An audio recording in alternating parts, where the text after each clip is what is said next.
Hello friends, this is Santhanam and I hope you're doing well. I hope you did this exam very well, today's history test very well. So this happens to be the third history test in the past 10 tests that you have written, and I hope you have done it well as I told earlier. And if you look at the history test series, we have focused in the first test on ancient India and the art and culture aspects. On the second test we have focused on the modern India from 1707, the death of Aurangzeb, till 1857, the revolt of 1857. And then the third history test which you wrote today, here there is an overlap between the second history test, where here also you start with 1707 but you finish with 1885. So it goes way beyond the revolt of 1857 and it stops at 1885. And there is a reason why we have did the syllabus like this. We have patterned the syllabus like this because we want to keep the period after 1885 until independence separately, because that constitutes the Indian national struggle, the freedom struggle. So we want to test you about the freedom struggle as a whole in its entirety, and therefore we have actually extended the third history test from 1857 till 1885. So in this test there has been a lot of syllabus overlap, which means the preparation would have been easier for you because there is not a lot of things that you have learning for new. Therefore I hope you have done this test very well, and having said that, we will move on to discussing the answers for this test, starting with the first question. The first question is asking us to consider the following statements. It says, the Battle of Buxar paved the way for the British mastery over Bengal and eventually the whole of India. That statement is not exactly correct, because Battle of Buxar was not the one which paved the way for the British mastery over Bengal. The mastery has been achieved in the Battle of Plassey itself, not in Buxar. Plassey happened in 1757. So back in 1757 itself, the mastery over Bengal has been achieved. So the first statement is wrong. Battle of Plassey was one of the most decisive battles of Indian history, for it demonstrated the supremacy of the English arms over the Indian powers. No, that's also wrong, because Battle of Plassey was not won by actual battle, actual fights. It was won by deceit by the British. The British conspired against Siraj-ud-Dawla, the Nawab of Bengal, and the British deceitfully defeated Siraj-ud-Dawla. So both statements are wrong in this question. The answer for this question is neither one nor two, option D. The next question, question number 2. In question number 2, the first statement is, the British signed the Treaty of Amritsar with Maharaja Ranjit Singh in 1809. Well, that statement is correct. Second statement, the first Anglo-Sikh war ended with the signing of the Treaty of Amritsar. No, that is not correct, that is wrong, because the first Anglo-Sikh war happened after the death of Maharaja Ranjit Singh. So you cannot have signed the Treaty of Amritsar with Maharaja Ranjit Singh and this treaty as related to the Anglo-Sikh war. So that cannot be true. So the second statement is wrong. The third statement is, the second Anglo-Sikh war ended with the signing of the Treaty of Bhairawal. Well, this statement is also wrong. Treaty of Bhairawal was signed as a part of the first Anglo-Sikh war, not the second one. So for this question, the second and the third statement are wrong. The first statement is correct. The answer is A, one only.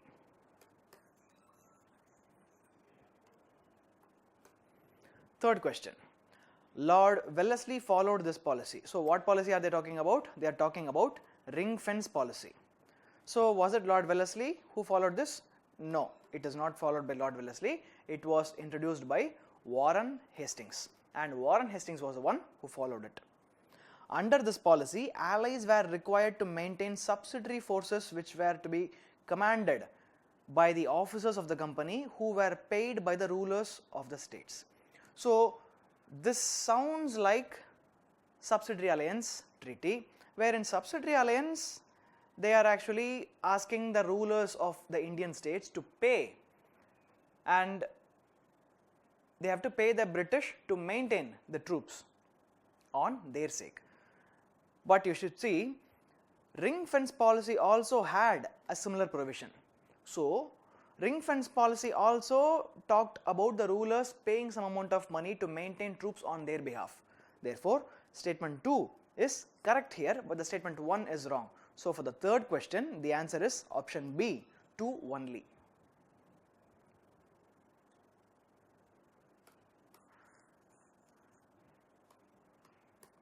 Fourth question.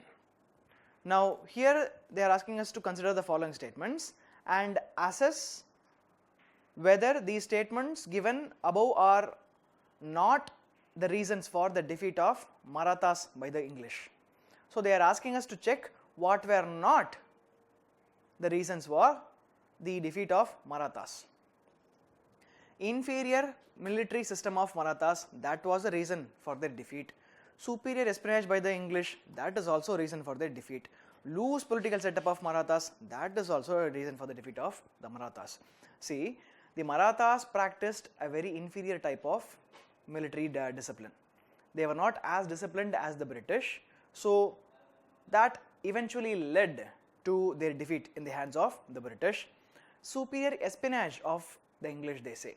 See, the British managed to push British residents in different Maratha courts, and therefore they ensured that they were able to get information about the happenings of the Maratha confederacies, and they were able to plan and execute their actions with regards to defeating the Marathas. So, the espionage system is also a reason. And the loose political setup of the Marathas, that's also a reason, because the Marathas were divided into different houses, Sindhyas, Peshwas, Holkars, like this. There were different groups of Marathas. So, when there were so many groups of Marathas who were trying to fight for supremacy against each other, that also led to disunity and therefore led to the defeat of the Marathas in general.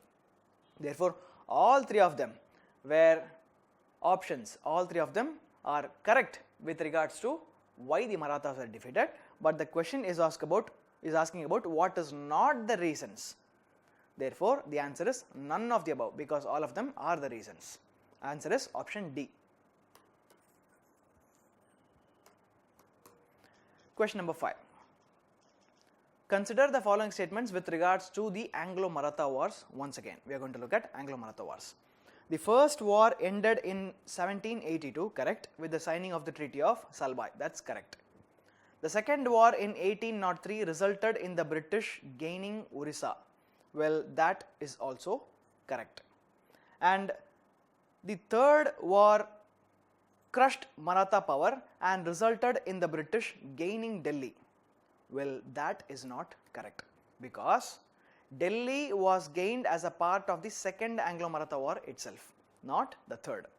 So, the first two statements are correct, the third is wrong. The question is about which of the following statements is not correct. So, the answer is 3 only, option C.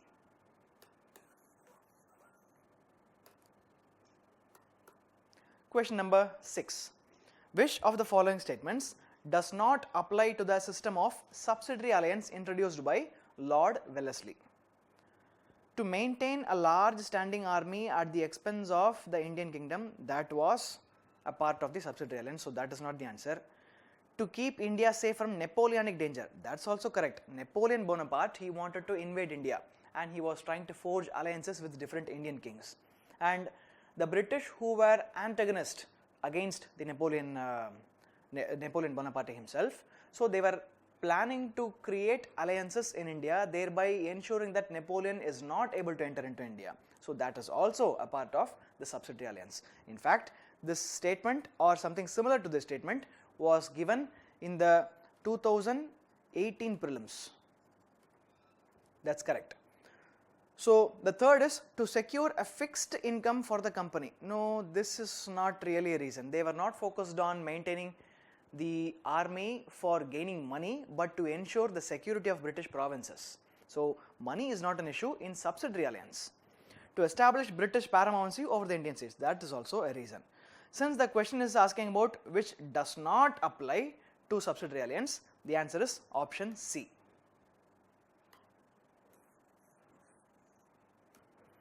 Question number 7. Consider the following statements regarding the policy of paramountcy. Warren Hastings pursued a new policy of paramountcy of the company. No, this is wrong.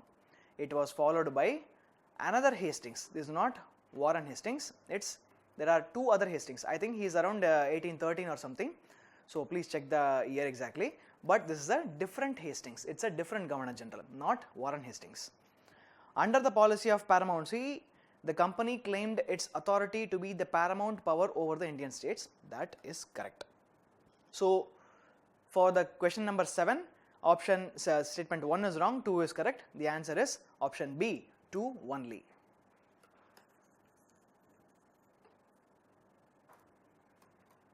Question number 8.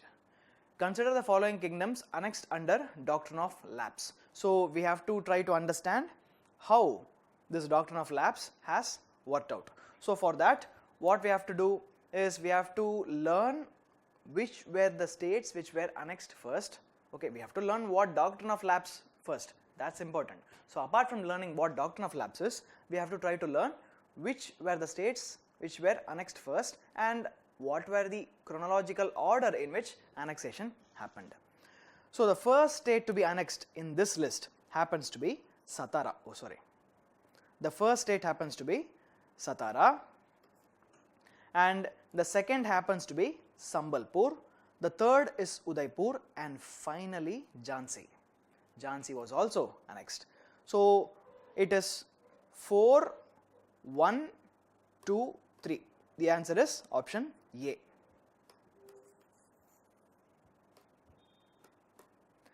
Question number 9. Consider the following statements. Under doctrine of lapse, an adopted son could not be the heir to his foster father's private property and estate. If adoption has been approved by private property and state, not estate, private property and state. So, the first statement says under doctrine of lapse, an adopted son could not be the heir to his foster father's private property and state. Well,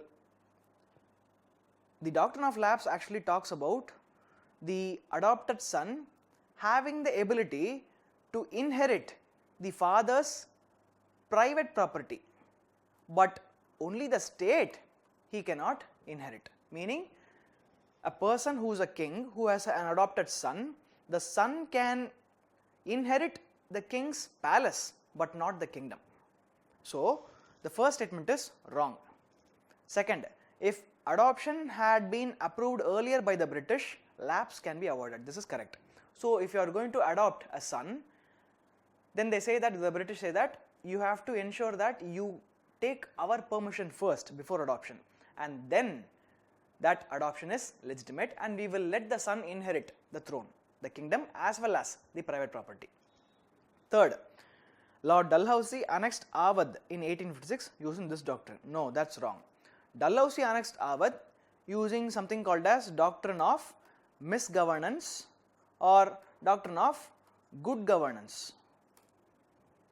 So, the third statement is wrong. Potential of Awadh as a market for Manchester goods was the real reason behind the annexation. Well, the annexation was based on a doctrine apart from a doctrine of lapse, but the reason for annexing Awadh is for making it a market for Manchester goods. They wanted to sell finished British goods in India, especially in Awadh, and that's why Awadh was annexed. So, in this question, the question is about which of the statements are not correct. The statements which are not correct are 1 and 3. So, answer is option A, 1 and 3. 2 and 3 are correct.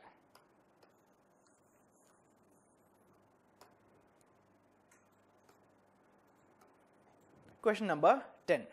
Consider the following statements regarding Santhal rebellion. It was against the oppression of zamindars, that's correct. It turned into an anti-British movement eventually, that's also correct. See, the Santhals are peasants and these peasants, they have been exploited, they are getting exploited by the zamindars over and over again, and they started revolting against the zamindars. The local moneylenders also tend to exploit them, and the moneylenders, the zamindars, they were all supported by the British.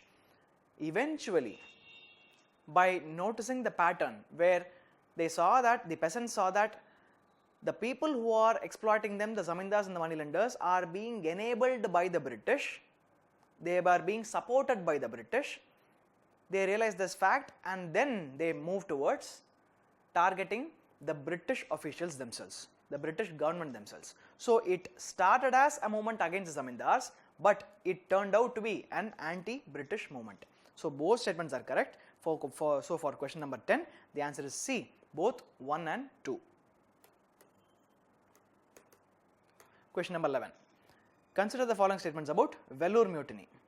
Discontent among the sepoys was fueled when they were asked to trim their moustaches. That's correct. When the soldiers were asked to trim their moustaches, they felt that it was insulting to them, to their pride, to their tradition and their culture. Number 2. The sepoys who had earlier served the local chieftains felt better to work under the company. No, that's wrong. They had been serving local chieftains at an earlier point of time. Later on, the British recruited them with better salary and better perks. But after joining the British, they felt as if they have lost their individuality, they have lost their sovereignty, and therefore they felt that they had a good time, they had a better work environment and job under their earlier chieftains. So the second statement is conflicting, it is going against what is being what is the nature of truth. So the second statement is wrong, the first is correct. The answer is option A, 1 only. Question number 12. The Birsa movement aimed to set up a Munda Raj after driving out the British officials. Well, this statement is correct. Birsa Munda, the leader of Munda revolt, Munda rebellion, he wanted to push the British officials and the non-tribals who are not a part of the tribe, who have infiltrated the tribal lands and started exploiting the tribal lands. So he and his followers, they wanted to push everybody out and have their own land and have their own kind of administration. So that statement is correct. The movement was against the missionaries and wanted to drive them out. That's also correct. The Christian missionaries often talked ill about the way and practices, the way of life and practices of the Munda tribe, of any tribes for that matter in India. So these Christian missionaries were often targeting them, and they were being insulting. They have been very insulting towards the local traditions, and therefore they did not like the Christian missionaries. Therefore the movement was also against the missionaries. Both statements are correct. The answer is option C, both 1 and 2. Question number 13. Consider the following statements. Economic exploitation by the British, British system of law and administration, fear of danger to religion. Which of the above statements are the general causes of the revolt of 1857? Well, they are all causes of the revolt of 1857. The economic exploitation of the British, wherein which they crushed the local artisans, the local craftsmen from their jobs. They made them all poor. They impoverished the local people by removing their traditional handicrafts and jobs, whatever they were performing, that was taken away. And the British systems of law and administration, which often ended up favoring the rich like the zamindars and the moneylenders, and it often ended up suppressing and crushing the spirit of the peasants, the grassroots level people. So that also pushed the people to revolt. Third, fear of danger to religion. Absolutely, the Christian missionaries, they started preaching Christianity and they started converting Indians large scale into Christianity, people of the faith belonging to Hinduism as well as Islam into Christianity. And this was not liked by the scholars and religious personalities of Hinduism and Islam. They felt as if their religion is under attack because of the acts of Christian missionaries, and that also pushed them towards the revolt of 1857. So all three of them are correct. The answer is option C, 1, 2 and 3.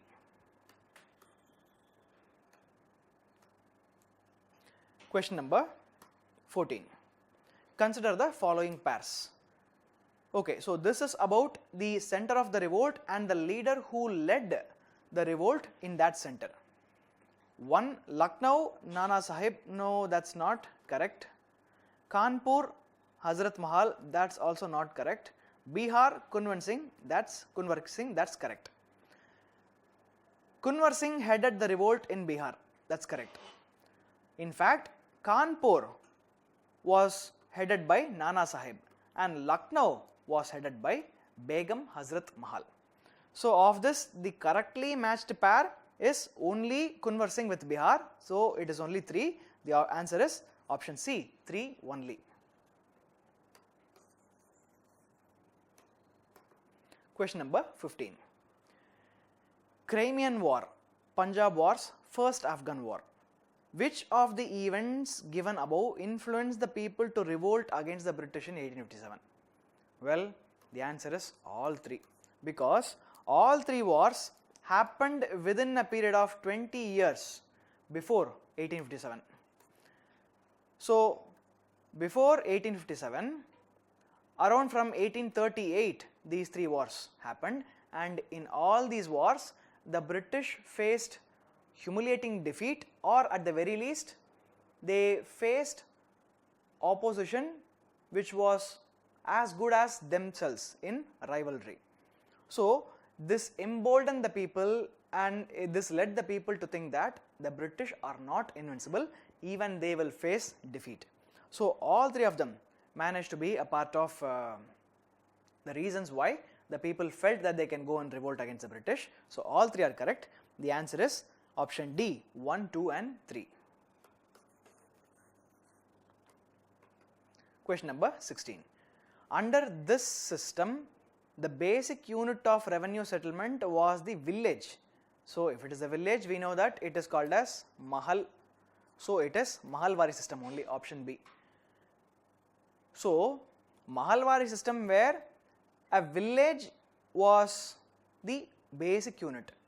All peasants in that village will collectively be responsible for giving the land revenue to the British government. In the Zamindari system, the Zamindar will give the land revenue to the British government, but the Zamindar will collect the revenue from the peasant, and the Zamindar will take a share and give the rest to the British. So, this is Zamindari system. And then the Rayatwari system, it is where the peasants will directly give the land revenue to the British without any middleman. So, that is the Rayatwari system. Permanent land revenue system is the same as Zamindari system. They are both the same. So, for this question, the answer is option B, Mahalwari system. Question number 17. Consider the following statements with regards to permanent settlement system, meaning Zamindari system. It was introduced in Bombay and Madras presidencies. That's wrong. It was introduced mainly around Bengal, Bihar and that region. In Bombay and Madras presidencies, they introduced Rayatwari. This system benefited all zamindars. No, it did not benefit all zamindars. The traditional zamindars, the traditional landowners, they were not benefited, because the traditional landowners, they felt that they should be compassionate towards the peasants, and therefore they did not exploit the peasants to a great extent. So, the traditional zamindars, they managed to be very sympathetic towards the peasant and ended up not being able to pay the land revenue as dictated by the British government, and in fact many of them were evicted. These traditional zamindars, they were evicted. So, these traditional zamindars did not benefit. The zamindars who were greedy and the moneylenders who later on became zamindars, they benefited because of the permanent land revenue settlement or the zamindari system. So, the statement saying that all zamindars benefited, that is wrong. So, in this question, both the statements are wrong. The answer is option D, neither 1 nor 2. Question number 18. It is about the different uprisings and the place where they are located to. Now, Namdari movement, well, Namdari movement is in Punjab. Pabna uprising, that's in Bengal. Ramosi uprising, that's in Maharashtra. Namdari movement is a Sikh reformatory movement where they are against the British, that's one thing, but they are also trying to reform and relieve the Sikh religion of caste system, which was imbibed from Hinduism. So apart from this, they also were trying to talk about boycotting all the British goods, boycotting all British services, all these things were involved. That's Namdari movement. And then this Pabna uprising, this is actually a movement against the zamindars. It is a movement of legal resistance against the zamindars, meaning the zamindars who were constantly threatening the peasants that they will litigate against them in the court, which the peasants will not be able to bear the cost of, will not be able to face. So against this attitude, the peasants joined hands, they pooled in funds and they started litigating against the zamindars. So that's of legal resistance, that Pabna uprising which happened in Bengal. Then this Ramosi uprising, it is actually more like a bandit movement where they started looting, and this happened in Maharashtra.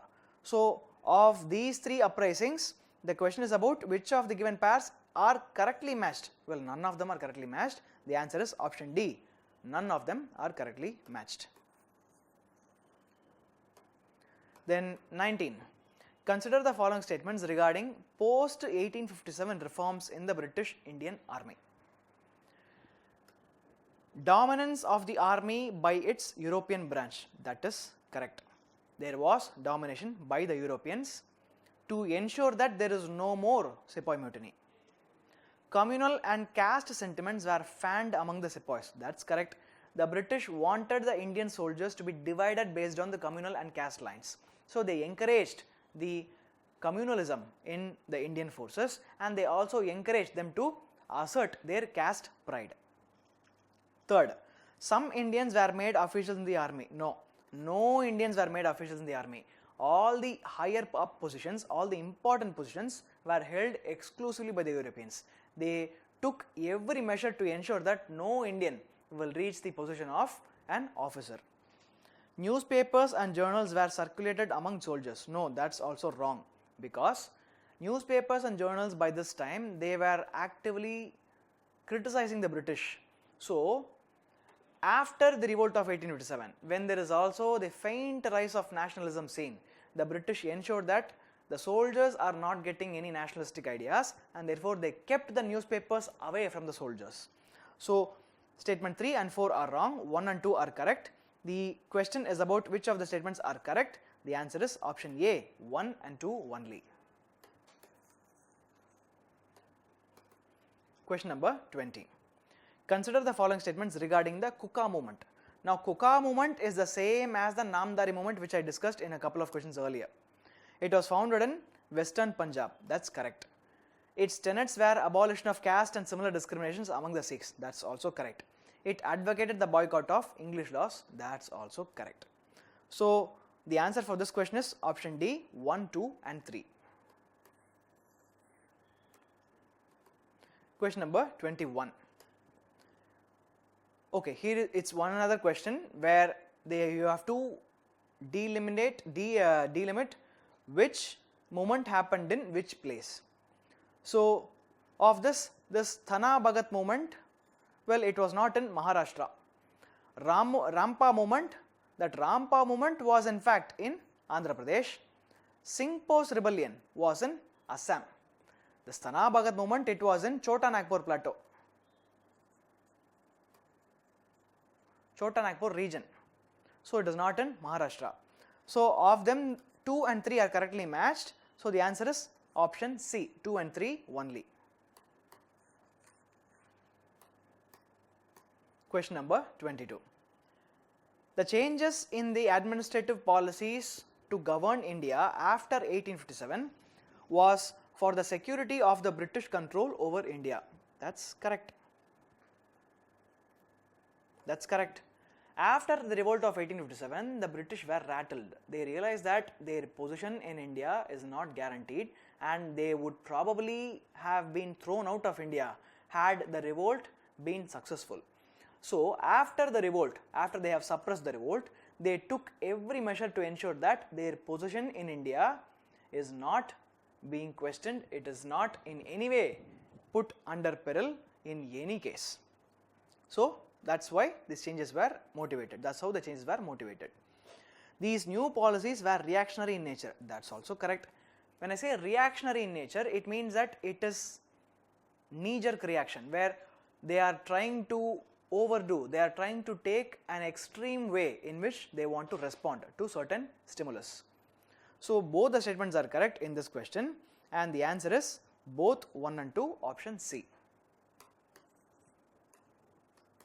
Question number 23. Consider the following statements. The Governor General enjoyed greater powers before the enactment of the Government of India Act of 1858.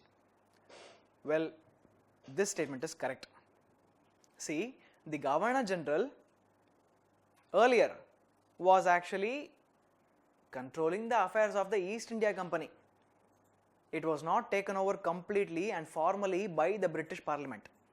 So, at that point, the Governor General had the provision, he had the comfort and space to take decisions as per his own needs, as per his own wishes, the way how he wants to run the administration in the country.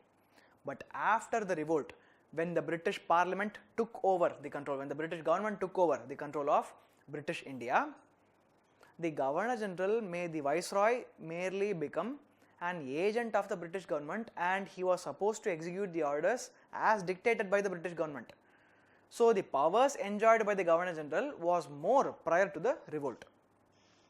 So the first statement is correct. Second, the Imperial Legislative Council was introduced in the Act of 1858. No, that's wrong. It was introduced a little bit earlier, around 1861. The Imperial Legislative Council had minimal degree of control over the budget. No, that's wrong. It had no degree of control over the budget. It was merely a body which is present, listening to what is happening in the decision making process, that's all. So, of all these three, the first statement is correct, the other two are wrong, and the answer is option A, 1 only. Question number 24. According to the British, who among the following were not part of the martial classes of soldiers within the Indian Army after the revolt of 1857? See, after 1857, the British artificially created martial class of soldiers and a non-martial class of soldiers, saying that one group of soldiers are born to be soldiers, another group, they are not born to be soldiers. So that those groups are called as non-martial group of soldiers. So the part of group, who among the following were not part of the martial classes of soldiers is the question. So for that, the answer is in this option, Awadis. Punjabis, Gurkhas and Pathans, they were classified as martials. And the Awadis, not martial. And there is a reason for that, because Punjabis, Gurkhas and Pathans, all of them aided the British in suppressing the revolt. Awadis were one of the key group which actually caused that revolt, which continued and perpetuated the revolt. So whoever were against the British classified that they are not fit enough to become soldiers. That's how this class of having martial and non-martial classes came into existence. So the answer for this question is option A, Awadis. Question number 25. The Indian Army was purely a mercenary force. Okay, the question is about which of the above statements are correct in reference to the period after 1857. The Indian Army was purely a mercenary force, that's correct. They used the Indian Army to ensure that no uprisings and rebellions are happening. They used the army to send them to any places where they do not have any type of attachment to the land and the people, and they will use the army to crush any revolt or uprising. it was the ultimate guarantee of the British hold over the country. That's correct. With regards to the Indian Army, the British Indian Army, it was the only and it was the foremost guarantee for the British to control its hold over the country. Though the army had followed a policy of careful recruitment, the size of the army increased. See, after the revolt of 1857, the proportion of European to Indian soldiers in the army was changed. Earlier, the Indian soldiers were very high. Later on, after the revolt, they ensured that the Europeans often were holding high positions in office and they were larger in number. So, after the revolt, the size of the army certainly increased, even though they carefully maintained that Europeans are on parity with the Indian soldiers. So, the third statement is also correct. The answer for this question is option D, 1, 2 and 3. Question number 26. The preponderance of Europeans in all strategic posts was vital for maintaining the British supremacy in India. That's correct. There are many British historians and officials who have constantly told that we have to ensure that the British are the ones who are occupying the most important positions in administration. Only then the Indians can be kept subdued and India itself will continue to remain as a British colony. Gradual Indianization of civil services after 1918 contributed to the Indian national movement. Well, that's not correct. See, the Indian civil services was highly restricted in the initial time, but at a later point, when there was more and more concessions given to Indians, the number of Indians entering the Indian civil services increased. And you should know, by 1942, around the Quit India movement, there was a parity between the number of Indians and the number of Europeans in the civil services, which means the Indians were equally in number in terms of the number of positions occupied in the government, in the administration.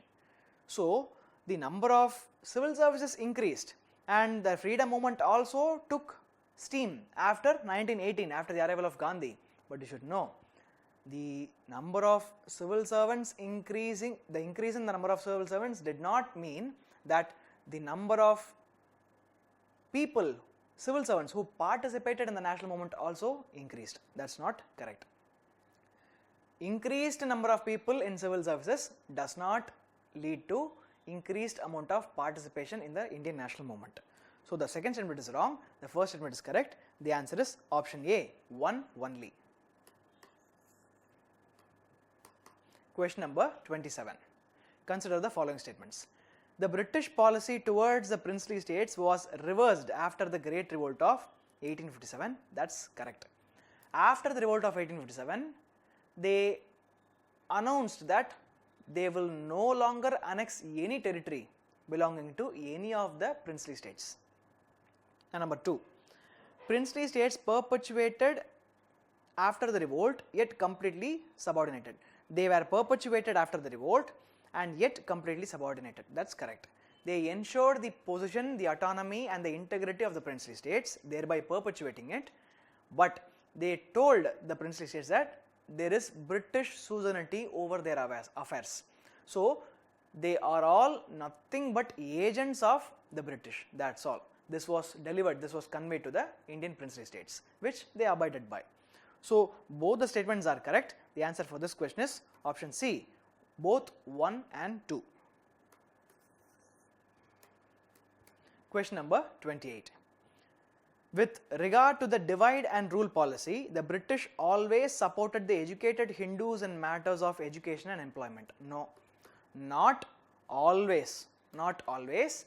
See, initially after the revolt, they supported the Hindus and they oppressed the Muslims.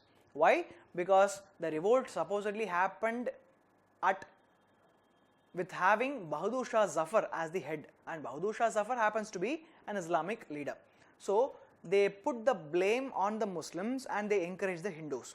But when the national movement started, they suppressed and they tried to sideline the Hindus and they started encouraging the Muslims to ask for separate concerns, whatever their demands were. They were trying to encourage the Muslims to go and ask for their demands. So it was not always that the British supported not just the educated Hindus, even the Hindus in general. Second statement, the British became increasingly hostile towards the educated Indians after 1857, though their participation in the revolt was minimal. That's correct, because it is these educated Indians who ended up instigating the formation of the Indian National Congress and other political organization. All these political organizations was trying to propagate the idea of nationalism, and this is not in the interest of the British. So they developed some inimical relationship towards the educated Indians after the revolt. So the second statement is correct, first statement is wrong. The answer is option B, 2 only. Question number 29. Consider the following statements with regards to the period after the revolt of 1857. The zamindars were used as a counterweight against the nationalist-minded intelligentsia. That is correct. Whenever nationalism rose, spread by the efforts of the intelligentsia, the zamindars were used by the British as pawns to go and act against these intelligent people. These intelligentsia means these Western educated or educated in general, these educated people. The reactionary policy was extended in their attitude towards social reforms also. Correct, because earlier they were involved in social reforms. They were involved in ensuring that the women are getting emancipated, liberated, in the way that they are trying to abolish sati, they are trying to encourage widow remarriage. All these things are happening before, but after the revolt they realized that maybe it is because of their efforts to reform the society which caused the revolt. Therefore they decide that from now on we will no longer encourage any kinds of reforms. In fact, we will go on to encourage the local traditions, and thereby they perpetuated the social evils in India. So that was also reactionary in nature. And the third, the British gave active encouragement to social reactions. That is correct. When I say social reactions, it talks about the British giving importance to the people following their caste, the people following their culture and tradition, which is unique and which kinds of divides the Indians. They allowed and encouraged the division of such cultural and traditional divisions in Indians. So all three statements are correct. The answer is option D, 1, 2 and 3. Question number 30. Labour laws were an exception to the reactionary policies of the British. Well, that's correct, because the reactionary policies were trying to suppress nationalism, suppress the Indians, but the labour laws were actually trying to provide more benefits to the labourers in India. So that's the labour laws. The first labour legislation's major focus on child labour in 1881, that's correct. The Factories Act of 1881 was trying to work against child labour, where they are giving more concessions for children working in factories, telling that they will be working for shorter working hours, they will get a monthly so many number of holidays. All these things are being told in this Factories Act of 1881. The laws applied to all the manufacturing units, including the British tea plantations. That is wrong. See, the British plantations where Indian labourers were working, there these labour laws did not apply. These labour laws applied in other areas, in other manufacturing units controlled by the by the Indians especially. It was not applicable in the British plantations because the plantation owners wanted to have their freedom to define the terms and contracts in the way how the labourers in the plantations were working. They did not want any governmental interference, and the British government also supported the plantation bonus. So in this question, the first two statements are correct, the third is wrong. The answer is option B, 1 and 2 only. Question number 31. Liberation of press was initiated by William Bentinck. No, that's wrong. It was initiated by Charles Metcalfe.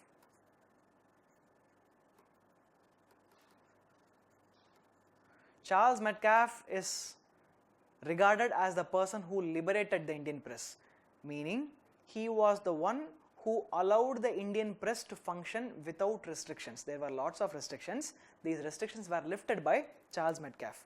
And Charles Metcalfe has the unique distinction of serving as the acting Governor General for a period of just 1 year.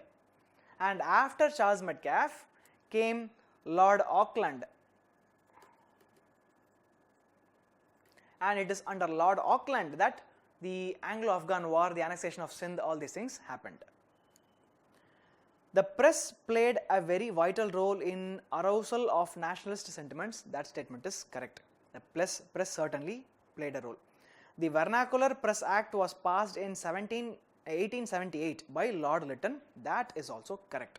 The Vernacular Press Act was about subjugating the press from writing any articles criticizing the government. It was publicly repudiated by all the people, and there was large scale protest, and finally it was revoked. It was repealed under Ripon, Lord Ripon. That's at a later point in time. So in this question, the statements 2 and 3 are correct, 1 is wrong. The answer is option C, 2 and 3 only. Question number 32. The Indian government developed foreign relations with its neighbors after 1858.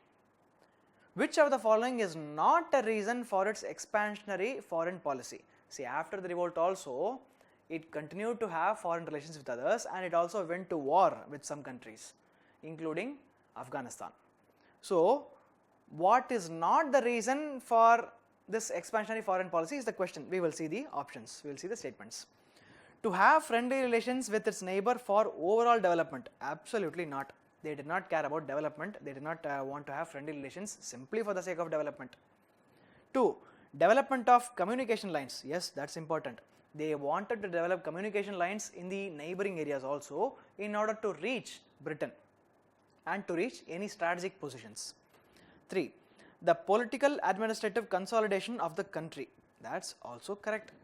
By ensuring that the neighbors are kept as a point of their strategic sphere of influence, they are ensuring the consolidation and their control over their positions in India. So that statement is also correct. So in this question, statements 2 and 3 are correct, 1 is wrong. The answer is 1 only, because the question is about which is not a reason. So 1 is not a reason, so the answer is option A, 1 only. Question number 33. Now here there are treaties and then there are wars. What are correctly matched? That is the question. Treaty of Yandabu, Treaty of Sagoli, Treaty of Gandamak is there. See, Yandabu Treaty is about Anglo-Burmese War. Treaty of Sagoli is about Anglo-Nepal War. Treaty of Gandamak is about Anglo-Afghan War, Second Anglo-Afghan War. So of this, the correctly matched pair is only 3. The answer is option C, 3 only. Question number 34. The Crimean War was a factor influencing the British policy towards Afghanistan. That is correct. The British annexation of Afghanistan was not as direct as that of Burma and other neighbors. That's also correct. See, the Crimean War happened where Russians were defeated. And after the Russians were defeated, they turned their attention towards Central Asia and Afghanistan. And Afghanistan is lying under the sphere of influence of British India. The British were not very happy with Russians trying to get very close to India, where they are holding position. So the British wanted to use Afghanistan as a buffer state between their position and Russia. Therefore, the Crimean War was in fact influencing the British policy towards Afghanistan. And the annexation of Afghanistan was not direct, because the British were more keen on putting a ruler in Afghanistan, installing a ruler in Afghanistan who was friendly towards them, rather than they themselves going there and setting up the administration. So the second statement is also correct. Both the statements are correct. The answer is option C, both 1 and 2. Question number 35. With reference to the social and religious movements of 19th century, which of the following statements are correct? Reformist movements are those which aimed at bringing reforms in the existing social customs. Well, reformist movements are about bringing reforms in existing social customs, that is correct. Example, existing social customs at that point in time told that a widow has to be put alongside the husband in the funeral pyre. So that's called sati, and the reformers of that time, they wanted to change this process, and therefore they reformed the society, and they rallied for the abolition of sati. That's reform. Revivalist movements are those which try to revive the glory of India, that's correct, by associating with modern science and rationalism, that's wrong.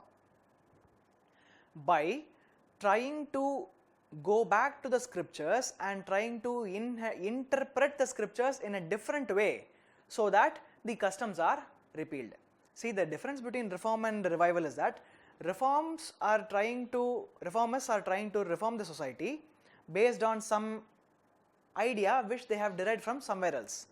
Revivalists are trying to reform the society by simply trying to reinterpret the scriptures, thereby ensuring that such social customs and evils are eradicated. So the second statement is wrong, the first statement is correct. The answer is option A, one only. Question number 36.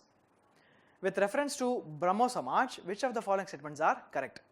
Brahmo Samaj was the first association founded in India for the propagation of social reforms. That's wrong. It is Atmiya Sabha. That's the first organization. Later on it was Brahmo Samaj. Kesab Chandrasen took over the leadership of organization after Rajaram Mohan Roy. That's wrong. Debendranath Tagore took over the leadership after Rajaram Mohan Roy. Debendranath Tagore was associated with it. That's obviously correct statement. So for this question, the first two statements are wrong. The third statement is correct. The answer is option B, 3 only. Question number 37. With reference to Rajaram Mohan Roy, which of the following statements are correct? He repudiated the infallibility of Vedas. That's correct. He did not agree that Vedas are infallible, that there is nothing wrong with the Vedas. He did not agree with that. He supported the Christian missionaries in their work. No, that's wrong. Whenever the Christian missionaries started attacking Hinduism, Rajaram Mohan Roy actually defended Hinduism vehemently, and he tried to point out the mistakes of the Christian missionaries also. So that statement is wrong. He rejected the teachings of Upanishads. No, that's wrong, because in fact he professed and he perpetuated the teachings of Upanishads as the truth. So in this question, statements 2 and 3 are wrong. Statement 1 is correct. The answer is option A, 1 only. Question number 38. With reference to Debendranath Tagore, which of the following statements are correct? Tattva Bodhini Sabha was founded by him. That is correct. He was associated with the teachings of Rajaram Mohan Roy's idea. That's also correct, because he was in fact the successor to Rajaram Mohan Roy in the Brahmo Samaj. So both the statements are correct. The answer is option C, both 1 and 2. Question number 39. With reference to Ishwar Chandra Vidyasagar, which of the following statements is or are correct? He was associated with the introduction of Western thoughts in Sanskrit College at Calcutta. That statement is correct. He was associated with introduction of Western thought. He opposed scriptural knowledge. No, that's wrong. He did not oppose scriptural knowledge. He simply told that learning of Sanskrit and learning of scriptures cannot be monopolized by the Brahmins. It has to be open to all, and everybody, even who are not Brahmins, should be able to have the knowledge which is written in the Sanskrit scriptures. So that's what he was for. So in this question, statement 1 is correct, statement 2 is wrong. The answer is option A, 1 only. Question number 40. With reference to Swami Dayanand Saraswati, which of the following statements is or are correct? He held the authority of all the Hindu scriptures as supreme. No, wrong. He did not. he held the authority of Vedas as supreme. There are other scriptures which he said it is not at all factual, it is not at all correct, it is immoral. He did not accept that the Puranas are all something holy. He said no, Vedas are the ones which are true and they are the word of the God. He was in favor of a classless and casteless society. That is correct. Dayanand Saraswati fought against caste system. So he was in favor of any kind of discrimination, favor of opposing discrimination. His influence was chiefly in the city of Bombay and at most reached to a few other parts of Bombay Presidency. No, wrong. His influence was far reaching than Bombay. He himself toured to different parts of India. And in fact, the chief active region of Arya Samaj under the Swami Dayanand Saraswati was going on in Lahore in modern day Pakistan. So this third statement is not correct. So in this question, the answer is the question is asking which is correct. The answer is 2 only, option C.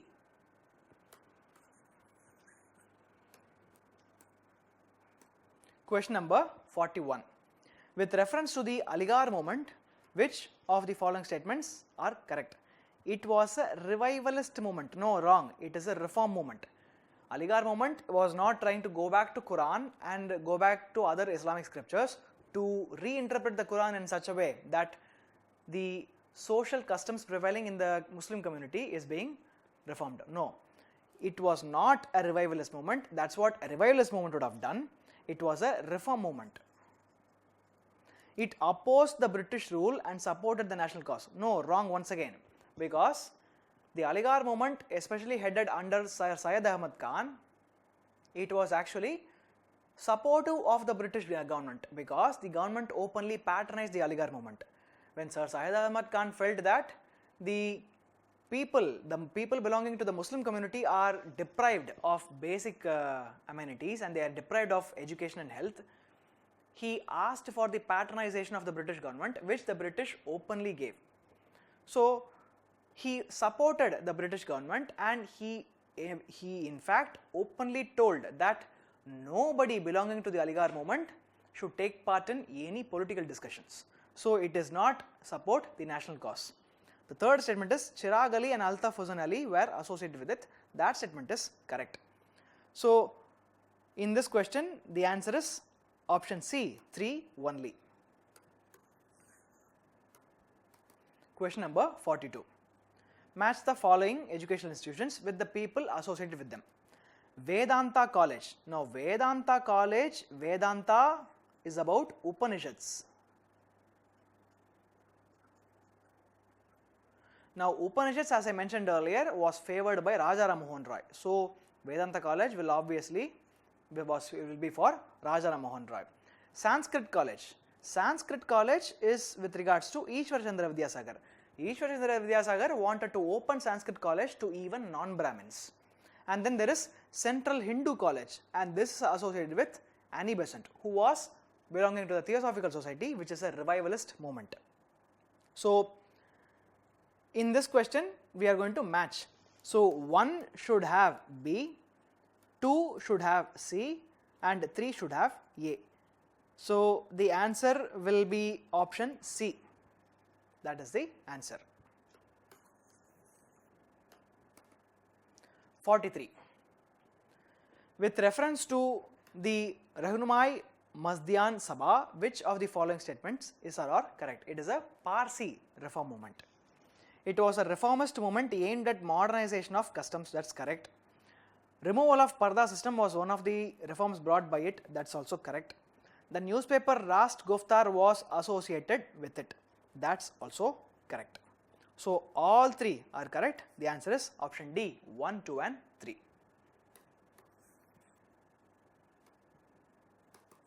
Question number 44. Consider the following statements and identify the personality associated with them. He was associated with the education of girls. Okay. He occupied the position of secretary of the Bethune school. Fine. This is Ishwar Chandra Vidyasagar. He developed Bengali primer. That's also something that he is very, very well known for. It's very important. So it is Ishwar Chandra Vidyasagar, option D. Question number 45. Match the following organizations with the people who were associated with them. Young Bengal Movement, which is associated with Diorosio, Henry Vivian Diorosio. It is also, he had his own Diorosio movement. Tattva Bodhini Sabha, we already saw, Tattva Bodhini Sabha will be regarded with Devendranath Tagore, the father of Rabindranath Tagore. Prarthana Samaj is associated with Kesab Chandra Sen, and Rahunmaya Mazdian Sabha is associated with SS Bengali. So the answer should be 1 with D, 2 with C, 3 with A, and 4 with B. So the answer should be either A or B. 1D is there, and okay, so 1D is there, A or C, yes, sorry. So A or D, the answer is option C. 1D, 2C, 3A and 4B. Question number 46. With reference to Akali movement, which of the following statements is or are correct? The aim of the movement was to purify the management of Gurudwaras, that's correct. It was led by the Mahants against the government control of Gurudwaras, that's wrong. See, the Gurudwaras and important Sikh pilgrimages were controlled by the Mahants. The Mahants are just one community within the Sikh community which had monopoly over control of all the Sikh pilgrimages. So this Akali movement was aimed to purify the management of Gurudwaras, and they wanted to get rid of the Mahants from control of Gurudwaras. Jathas were formed for peaceful protest through Satyagraha, that's also correct. So the Akali movement was peaceful in nature, and they also supported the non-cooperation movement during Gandhi's tenure. So of this question, statements 1 and 3 are correct, 2 is wrong. The answer is option B, 1 and 3 only. Question number 47. With reference to the custom of child marriage in British India, which of the following statements is or are correct? B.M. Malabari was one of the noted figures in fighting child marriage, that is correct. Sarda Act of 1930 was the first legislative effort against this practice, that's wrong. There is already Age of Consent. Age of Consent Act, which came before Sarda Act. In fact, it is the amendment of this Age of Consent Act which later on transpired to become the Sarda Act, I think. Please refer to that in the question in the book. So the Age of Consent Act was, it has happened before itself. So Sarda Act is not the first legislative effort. Therefore, in this question, statement 1 is correct, statement 2 is wrong. The answer is option A, 1 only. Question number 48. With reference to the reform movements of South India, which of the following statements is or are correct? Periyar was associated with temple entry movement, that is correct. He was there in Vaikam. That's why he is also called as Vaikam Veerar. So Periyar was associated with temple entry movement, and the second statement is A.K. Gopalan and K. Kelappan were associated with the self-respect movement. No, that's wrong. See, Periyar was associated with the temple entry movement, and he was in fact one of the founders and the proponents of the self-respect movement. A.K. Gopalan and K. Kelappan, they were associated exclusively with the temple entry movement in Kerala. So the second statement is wrong, the first statement is correct. And the answer for this question is option A, 1 only. Question number 49. With reference to the social and religious movements of 19th century, which of the following statements are correct? Brahma Samaj, Aligarh movement, Rahanwai movement, Mazdayan Sabha were reformist movement. That statement is correct. Deoband movement, Wahhabi movement and Arya Samaj were revivalist movement. That statement is also correct. So the answer for this question is both 1 and 2. Question number 50. Conquest of Sindh by the British was carried out due to the fear of Russians attacking India. That statement is correct. The Russians were planning a land invasion to India, and the British wanted to create Afghanistan as a buffer state. And for creating Afghanistan as a buffer state, they also ended up annexing Sindh for this very same purpose. So, the fear of Russians attacking India, not just India, the Russians attacking the British positions in India, instigated them to go and annex Sindh in order to ensure that they have proper strategic frontiers. The second statement is Hugh Ross was instrumental in the annexation of Sindh. No, that's wrong. It is Charles Napier. He was instrumental in the annexation of Sindh. Hugh Ross was in fact instrumental in suppressing the revolt of 1857 in Jhansi. So that's where Hugh Ross is important.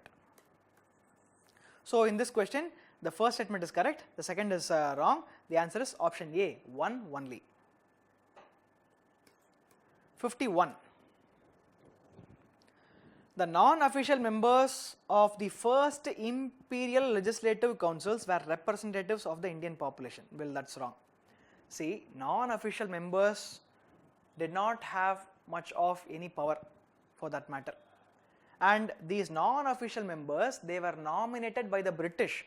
They nominated these people from the zamindars, from the high rich people in high places in the society, and they also nominated from the Indian princely states, and all these people were engaged in the imperial legislative council.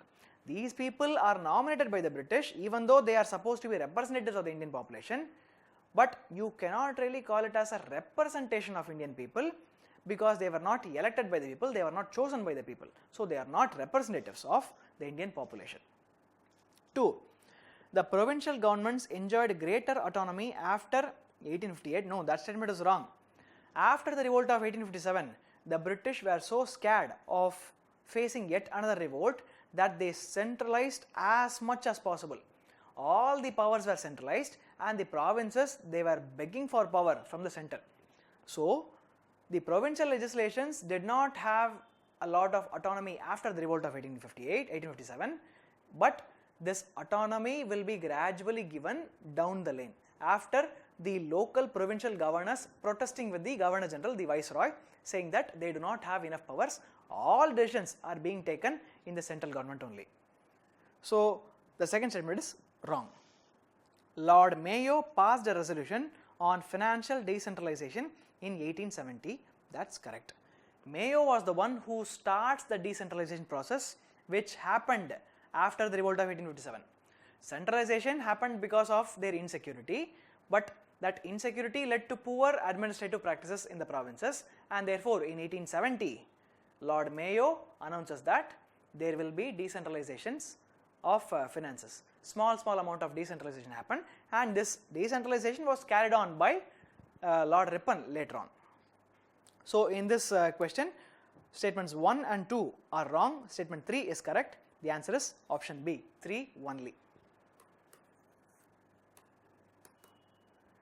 Which of the following was not a reason for the formation of local bodies in 1860s? So local bodies were formed in 1860s. These local bodies were supposed to take care of the local administration. However, things were going on. So what is not the reason for the formation of local bodies is the question. So we will see. Industrial revolution in Europe, is that a reason? That is actually a reason. Because of industrial revolution in Europe, they considered that there has to be some amount of development which should happen in India also. So for the sake of bringing that development, they created these local bodies. That was also one of the tools for bringing development. So that statement is correct. Demand by nationalists to improve civic life, that statement is also correct. There was a growing tendency amongst the national leaders to ask for more representation in different assemblies, in different in different places of administration. Therefore, to assuage their demands also, the British developed these local bodies. To channelize the political participation of Indians, well, that's also correct. The British realized that simply by suppressing the Indians, they are not going to create a conducive environment for the long-term stay of British stay in India. They realized that if we keep suppressing the Indians, we may be able to attain our goals in the short term. We may attain peace in the short term, but in the long term, that peace is not sustainable because they are going to ask for more role over the government, and therefore it is better to start having these local bodies wherein which they discuss the local issues and they are politically engaged, thereby venting out their feelings. So that's also a reason. Social welfare motive of the imperial government, that is never correct. It is wrong. They never cared about social welfare. So if you see such things in the option, please consider that that is not ever an answer. So for this question, since they are asking for what is not the reason, the answer is option D. Next, 53. Consider the following statements regarding the establishment of local bodies under Ripon. The non-official members were to be elected by the people. That's correct. Lord Ripon was friendly towards the Indians and he allowed elections to happen, and he told these elections can happen for these non-official members, and he also told that the chairman of the local body could be a non-official member, thereby giving Indians more control. So both the statements in this case are correct, and the answer is option C, both 1 and 2. 54. With reference to the practice of sati, which of the following statements are correct? William Bentinck was the first Governor General to take actions against the practice of sati. No, that's wrong. He was not the first one. He was the one who enacted the abolition of sati law. That's the one that he enacted. But there were always British officials and Indian reformers who were trying to discourage sati. In the earlier times, Minto was there. I think even Warren Hastings tried to prevent the sati. So William Bentinck is not the first Governor General to do that. Raja Ram Mohan Roy supported the concept of one God propounded by the Upanishads while rejecting the infallibility of Vedas. That statement is correct. We have already seen this. So in the 54th question, statement 2 alone is correct. The answer is option B, 2 only.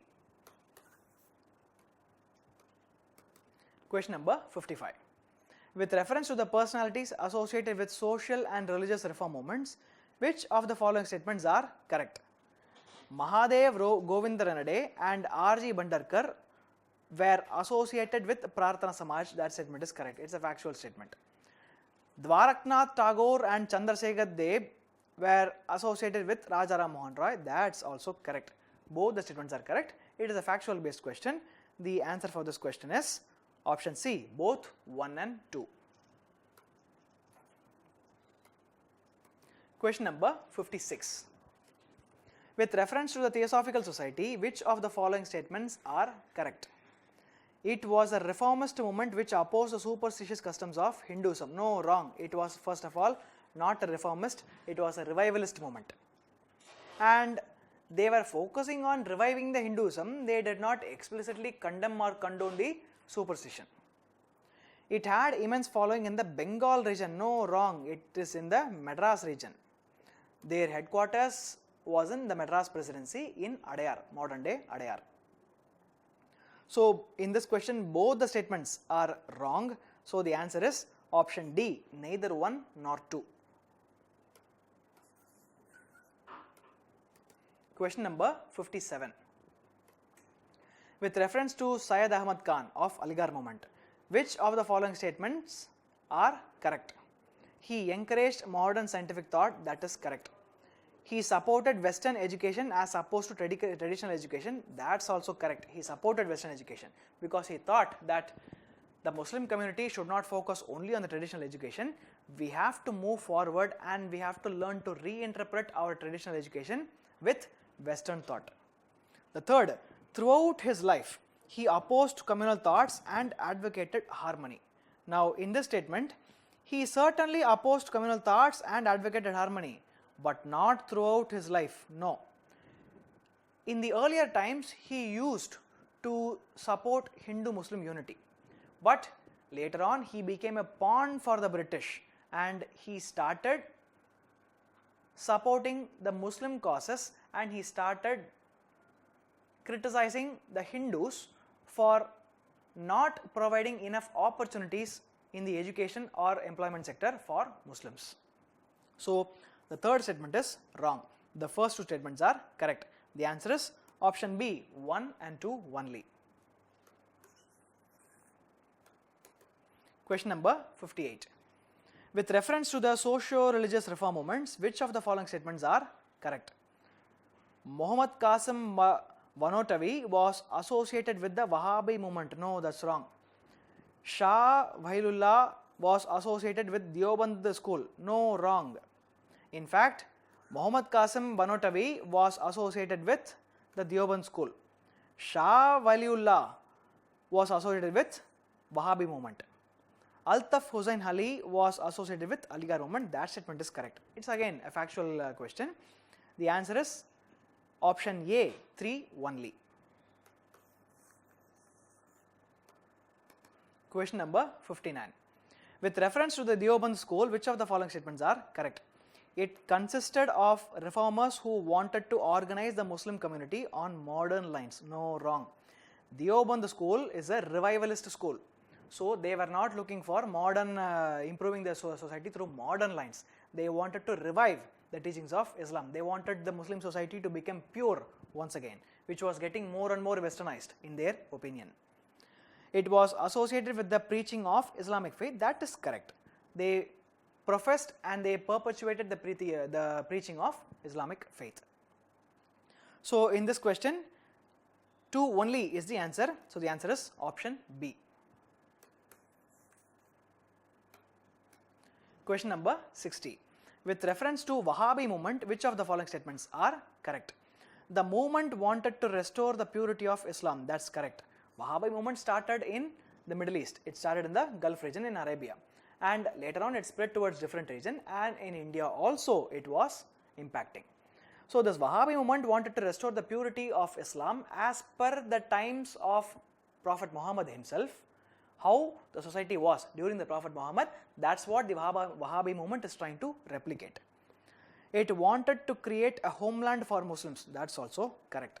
So in this statement, in this question, both the statements are correct. The answer is option C, both 1 and 2. 61. Match the following organizations with the regions associated with them. Theosophical Society, we know already, I told that it is in Madras. Paramahamsa Mandali, that's in Bombay. Satya Sodak Samaj is in Pune. So in this question, the answer will be 1, B, 2, C and 3, A. So it is option C. The next question. Which of the following reasons undermined the military strength of the Mughal Empire in the 18th century? So we are once again going back in history. The nobles did not maintain their full quota of troops. That's correct. The nobles became very reckless and they started trying to control the Mughal emperor rather than trying to listen to what the emperor is trying to say. Civil wars between the nobles led to the death of many able commanders and soldiers. That's also correct. The army lacked discipline and fighting morale. That's correct. Financial problems of the empire made it difficult to maintain a large army. That's also correct. All 4 of them are the reasons why the military strength was undermined in the post-Aurangzeb Mughal era. And so for this question, the answer is option D, 1, 2, 3 and 4. Question number 63. With reference to education in 18th century India, consider the following statements. It was traditional and out of touch with the rapid developments of the West. That's just correct.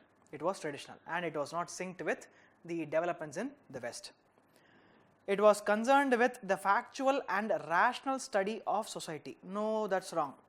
There was not enough importance given to rationalism in studies. People were asked to follow the scriptures, they were asked to follow the traditional method of study, and they should not be asking any questions even if it went against any rational thought. Impetus was given for modern learning and original thought was encouraged. No, not at all. Modern learning did not come into picture at all, and original thought was discouraged. They wanted people to stick to what the tradition taught them. So in this question, statements 2 and 3 are wrong, 1 is correct. The answer is option A, 1 only. 64. With reference to Raja Jai Singh of Amber, consider the following statements. He erected observatories with accurate and advanced instruments. That's correct. He was the one who created Jantar Mantar. He created a set of tables called Zij Muhammad Shahi to make astronomical observations. That statement is correct. He translated Euclid's Elements of Geometry into Hindi. No, not into Hindi, into Sanskrit.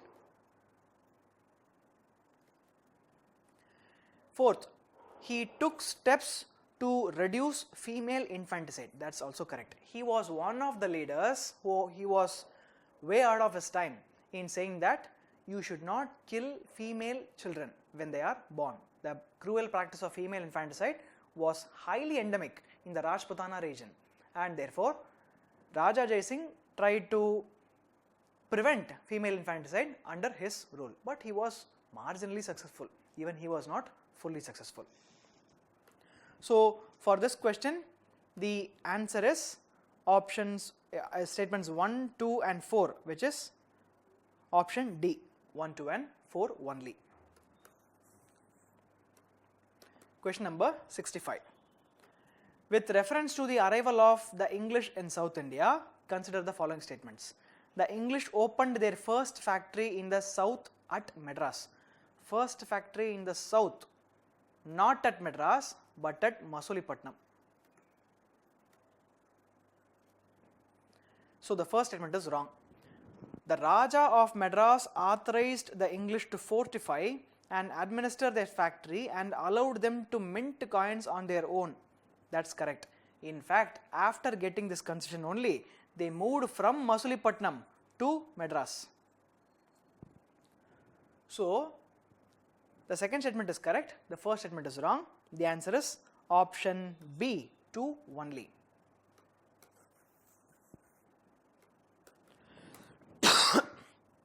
The next is 66. Consider the following statements regarding Deen Dayal Upadhyay Gramin Kaushalya Yojana. Now we are going into current affairs. So in this question, the first statement is the scheme was launched by the Ministry of Skill Development in 2014. See, this Deen Dayal Upadhyay Gramin Kaushalya Yojana is about skill development. But it was not launched by the Ministry of Skill Development. It was launched by the Ministry of Rural Affairs. So the first statement is wrong. Second, there is a 33% reservation for women beneficiaries in the scheme. That's correct. Not only just for women, there is categorization of different groups who are reserved, there is some reservation given to different groups to encourage skill development in those groups.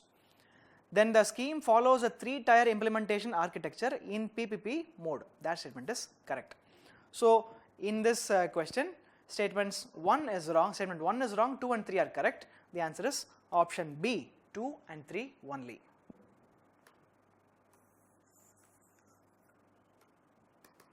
Question number 67.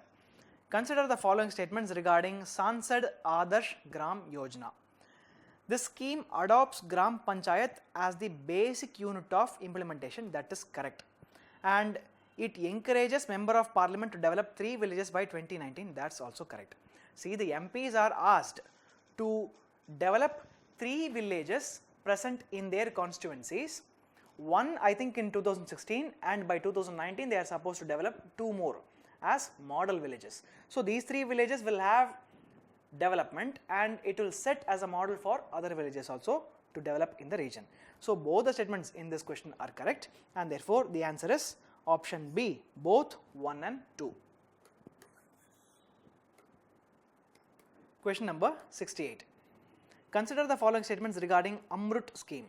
It is a central sector scheme launched in 2015 for transforming urban areas. Well, it is wrong, because it is not a central sector scheme, it is a centrally sponsored scheme.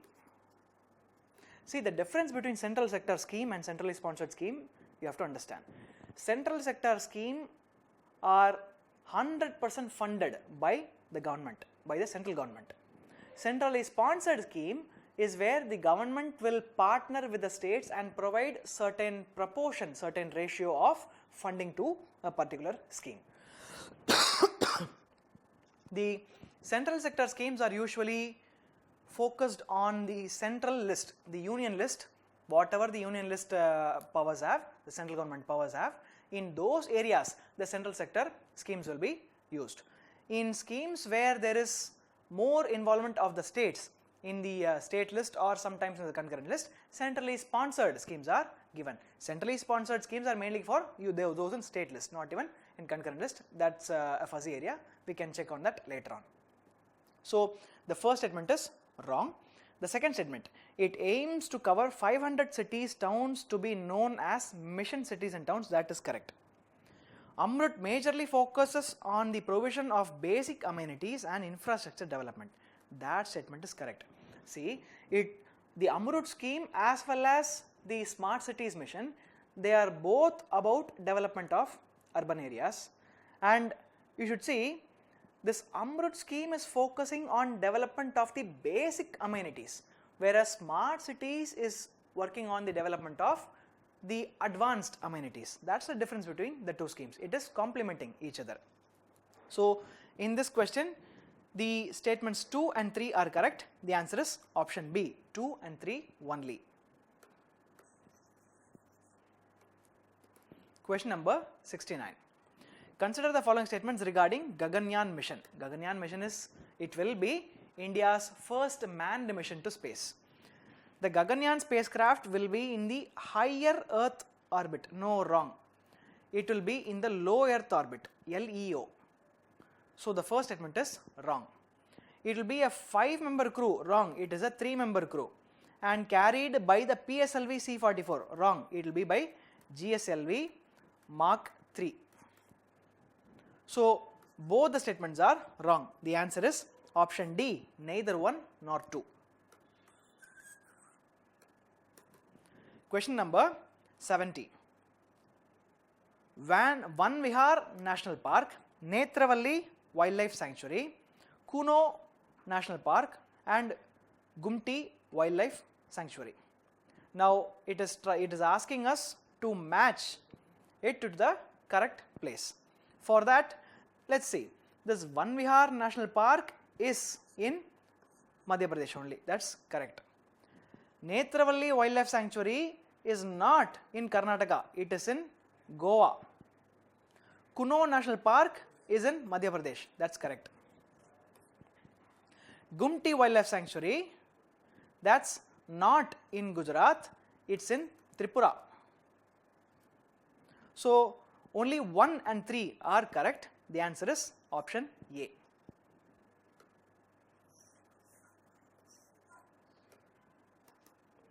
Question number 71. Which of the following countries is marijuana legal for medical purposes? Marijuana is ganja. So for which of these countries it is legal for medical purposes? So you have to know that marijuana is being used as medicines also for treating certain illness. So in some countries it is allowed for medicinal purposes. In some countries it is allowed for medicinal as well as recreational use, and in some countries it is completely banned.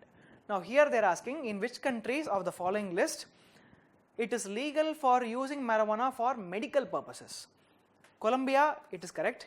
Australia, correct. Thailand, correct. India, no. India does not accept marijuana in any case. So the first 3 are correct. The answer is option D, 1, 2 and 3 only. Let's go to the next question, 72. Consider the following statements regarding the Kuka movement. So once again we are going back to the social justice reform movements, but it is there in the questions in the current affairs section because we are celebrating the 200th anniversary of Baba Ram Singh Ji, who was one of the main proponents of this Kuka movement. So he was born in 1818, and in 2018 we are celebrating the 200th anniversary of his birth. So this Kuka movement, they are saying the Kuka movement was a purely religious movement. No, that's wrong. As I told earlier, the Namdari movement or the Kuka movement is not just about religion, it is not just about reforming the religion, it is also about boycotting the British products, it is also against the British. So it is not purely religious. The Namdari movement was first founded by Baba Ram Singh Kuka. No. Baba Ram Singh Kuka was the most important leader of this Kuka movement. But it was actually Baba Balak Singh who was the founder of this Namdari or Kuka movement. It was active in the northwestern provinces in Punjab region. That statement is correct. So they are asking what are correct. The answer is 3 only, option D. Question number 73. Which of the following is not a parameter to declare PCA, prompt corrective action? So return on assets, it is one of the parameter. Capital risk as a weighted asset ratio, that is also correct. SLR and CRR, no, that's not there. Net non-performing assets, that's also one of the factors for deciding whether to implement PCA or not. So the answer for this question is SLR and CRR, option C.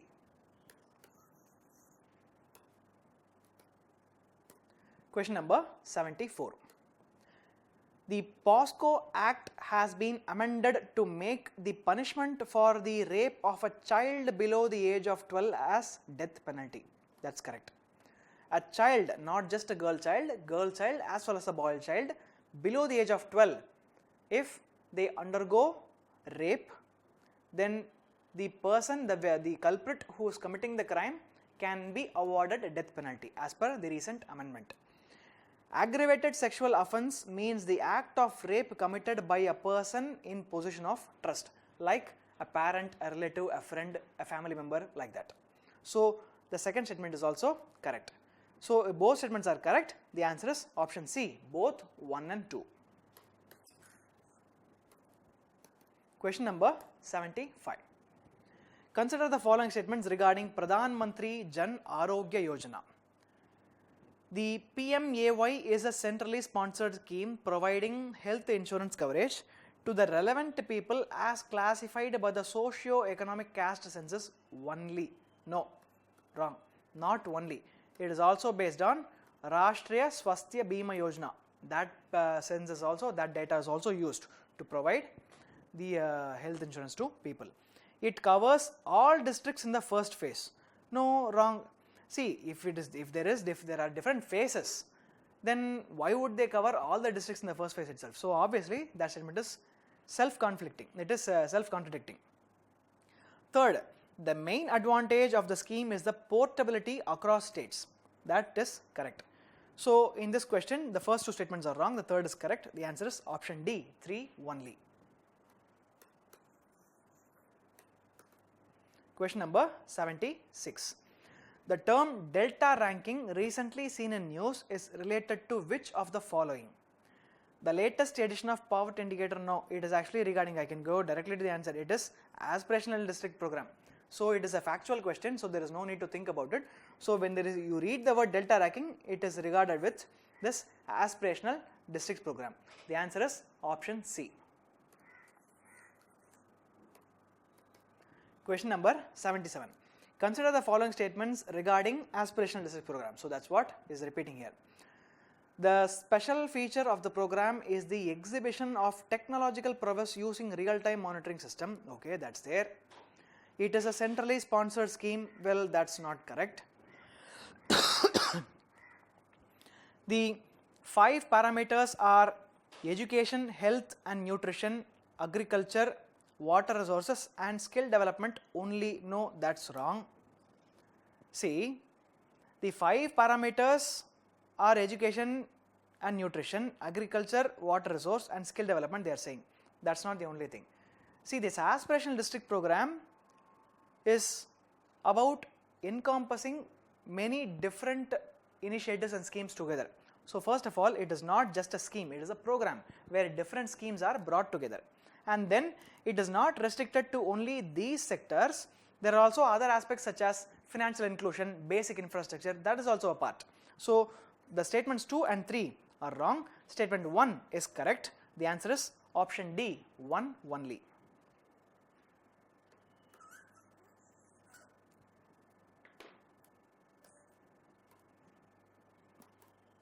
Question number 78. Which of the following defines timberline? Now this is something with regards to environment and geography combined, and just by looking at timberline itself we can tell what it is. It is actually the upper limit of tree growth in the mountains regions or in high latitudes, where after which there is no growth of trees. So that's the answer. The answer is option C. Question number 79. Consider the following regarding Lalit Giri, a famous Buddhist site. Okay. It is located in Bardak district of Odisha. No, not Bardak district. It is in Cuttack district of Odisha near Bhubaneswar. It is an ancient site belonging to the Hinayana school of Buddhism. No, wrong. It is Vajrayana school. Vajrayana school of Buddhism. It is part of the diamond triangle of Buddhist sites. That is correct. So in this question, the first two statements are wrong. The third is correct. The answer is option D, 3 only. Let's go to the next question. The Bogeyville Bridge connects the districts of Dibrugarh and Dimanji in Assam. Well, that's correct. It has been recently in the news. It has been recently opened. It is the longest bridge in the country. No, it is not the longest bridge. It is the longest rail come road bridge. So that's the difference. The longest bridge is Bhupen Hazarika, and that bridge is also in Assam only. So both the types of longest bridges are present in Assam. So in this question, the first statement is correct, the second is wrong. The answer is option A, 1 only.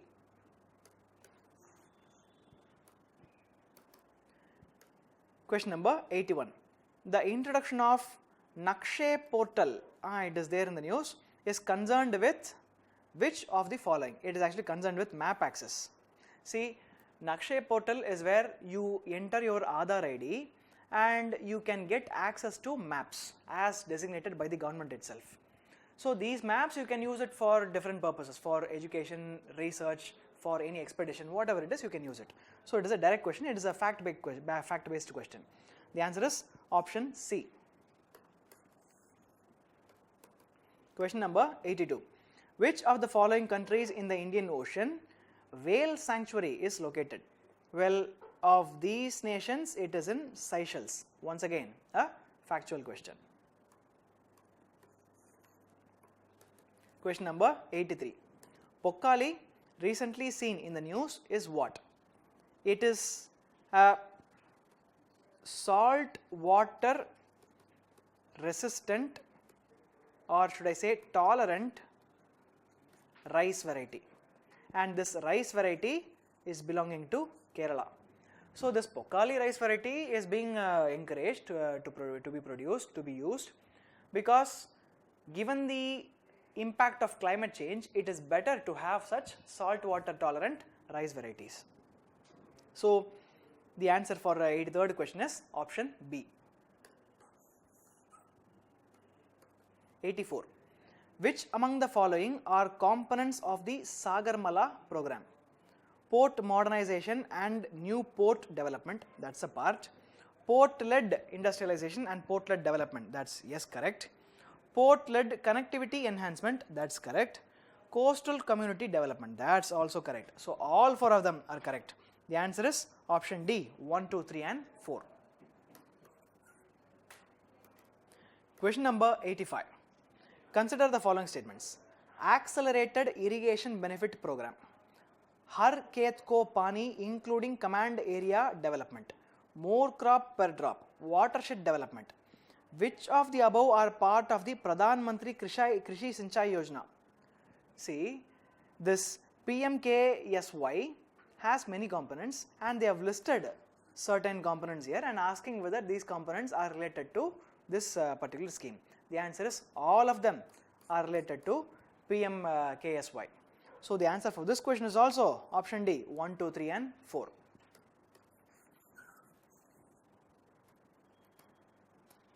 Question number 86. Consider the following statements with respect to IPCC. It is created by World Meteorological Organization and United Nations Environment Program. It is primarily to provide governments at all levels with scientific information, correct. It is an organization of governments that are members of the United Nations or WMO. Well, all three statements are correct. All three are correct. The answer is option D, 1, 2 and 3. Question number 87. Optical tweezers are quite often in the news. Which of the following aptly describes the use of optical tweezers? Optical tweezers are actually used to work with bacteria and viruses. They want to hold and see different biomolecules present in such organisms, sometimes like DNA and stuff. So using optical tweezers, it becomes easier to perform molecular biological studies. So that's what the purpose of this optical tweezers are. Now for that, the answer would be to study and manipulate the subcellular structures such as DNA. That is the answer. The others are not. Studying telescopes, no. Neutrinos, no. Immunotherapy treatments, no. Absolutely not. And the answer is option A. Question number 88. Consider the following statements with respect to the Cable Lamjo National Park. Now, Cable Lamjo has been in the news for multiple reasons, and it has been in the news for a long time actually. This national park is home to Manipur's brow-antlered deer, that's correct, also known as Sangai deer. It is the only floating national park in the entire world, that is also correct. So, both statements are correct. The answer for this question is option C, both 1 and 2. The Lothak Lake is present here. 89. Consider the following statements. Any resolution in UN General Assembly to be passed requires 2/3 majority of member states, they are saying. Well, not any resolution, no. The first statement is wrong because only crucial resolutions with regards to some international security, with regards to certain decisions as to how to pass resolutions in certain councils or creation of certain councils, creation of members, election of members to certain councils. These are the places where they will require 2/3 majority. For resolutions in general, just a simple majority is good enough, 50% and more. The UNGA elects a president to serve a 2-year term of office. No, 1-year term in office, not 2-year. So the second point is also wrong. So the answer for this question is option D, neither 1 nor 2. Question number 90. Venezuela is one of the founding members of OPEC. That's correct. OPEC Plus is a recent initiative which includes the addition of 25 non-OPEC nations like Russia. No, not 25. Around 10 or around 10 members which have the capacity to produce oil like Russia, Mexico, Kazakhstan and other countries. So the second question is, the second statement is wrong. The first statement is correct. The answer is option A, 1 only. OPEC is a classical definition of cartel where they try to control the prices of oil. They even try to control the production of oil across the world. Now, 91st question. Which of the following statements concerning the Commonwealth is or are true? Commonwealth is a voluntary organization of 53 independent and equal sovereign states. That's correct. All members have an equal say regardless of their size or economic stature. That's correct. The Commonwealth Secretariat established in 1965 promotes democracy, rule of law, human rights, good governance, social and economic development. That is correct. Every year leaders of the member country meet to discuss issues affecting the Commonwealth and the wider world at this CHOGM. Well, this statement is not correct because they don't meet every year. They meet once in 2 years. So the fourth statement is wrong. First three statements are correct. The answer is option A, 1, 2 and 3 only. 92. The group of two, G2, is a proposed informal special relationship between which of the following countries? That's the question. Well, G2 is actually nothing but the two biggest economies in the world, which is USA and China. So only 1 and 2 are there. So the answer here is option A, 1 and 2. That's the answer. 93. Which of the following statements concerning the UN General Assembly are true? The General Assembly is one of the 6 main organs of UN, the only one in which all 193 member states have equal representation, one nation, one vote. That statement is correct. In September 2015, the GA, the General Assembly, agreed on a set of 17 Sustainable Development Goals contained in the outcome document of UN Summit for the adoption of the post-2015 development agenda. See, before the 2015, they had this MDG, Millennium Development Goals. After the MDG got expired, they developed this SDG, Sustainable Development Goals.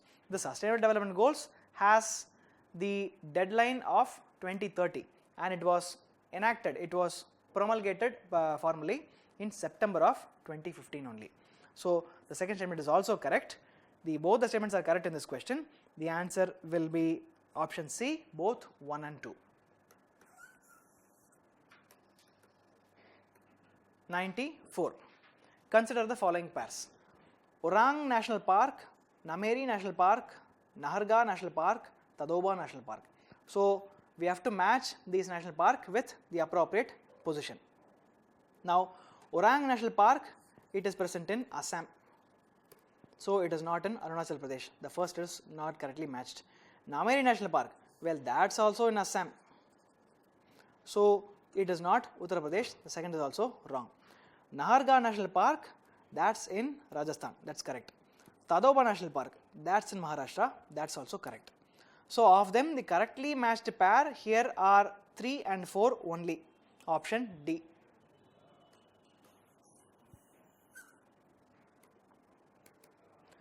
95. Arrange the national parks from west to east. So we have to start from west and we have to end with east. So we have a list of 5 national parks here, and with these 5 we have to try to match them, we have to try to arrange them from west to east. Now all these national parks, Dibru Saikwa, Nameri, Manas, Orang, Kaziranga, they are all in Assam. They are all in Assam. So it's a tricky question, but it is still doable if you understand how they are located. Now the westernmost is this Manas National Park. So 3 comes first, and after 3 this Orang National Park comes, because Orang comes after Manas if you move from west to east. So after Manas we have Orang, and after Orang we have this Nameri National Park. So Nameri comes after that, and after Nameri we have Kaziranga. Kaziranga comes, and finally Dibru Saikwa National Park. So 3, 4, 2, 5, 1. This is the answer. The answer will be option A, 3, 4, 2, 5, 1. This is 95. It's a map question, which is something that you have to remember. That's how you can actually answer these questions. So please take into consideration of learning how things are arranged geographically, east to west, north to south. 96. Consider the following statements. Orang National Park is located in the northern bank of river Brahmaputra. Manas National Park shares its boundary with Bhutan. Dibru Saikwa National Park comes under the category 2 of IUCN's World Commission on Protected Areas. Now of all these statements, all of them are correct. 1, 2 and 3, they are all correct. The answer for this question is option D, 1, 2 and 3. 97, the next question. The Indus River has its origin in the Chemayudung Glacier of the Kailash range near Manasarovar Lake. This is the statement, but this statement is wrong because this glacier is the origin for Brahmaputra River, not Indus River. Indus River has a different origin, Sengpa Zangpo glacier or something. I am not able to pronounce it correct. Please check with the internet. So this Indus River has a different source for its origin. But the thing is that Indus River also originates very close to Manasarovar Lake, very close to the Kailash range. So that's why there is a lot of confusion with regards to which glacier accounts for which river, and this Indus River has a different source. That's the point here. So the first statement here is wrong. Second, the Indus River system broke off from the antecedent Indo-Brahma River. Well, that statement is correct. So in this question, the answer is option B, 2 only. Question number 98. Consider the following statements regarding, once again, river Indus. Jammu and Kashmir is the only state through which the river Indus flows in India. That is correct. Jammu and Kashmir is the only state. It flows between the Karakoram and Ladakh range. No, that's wrong.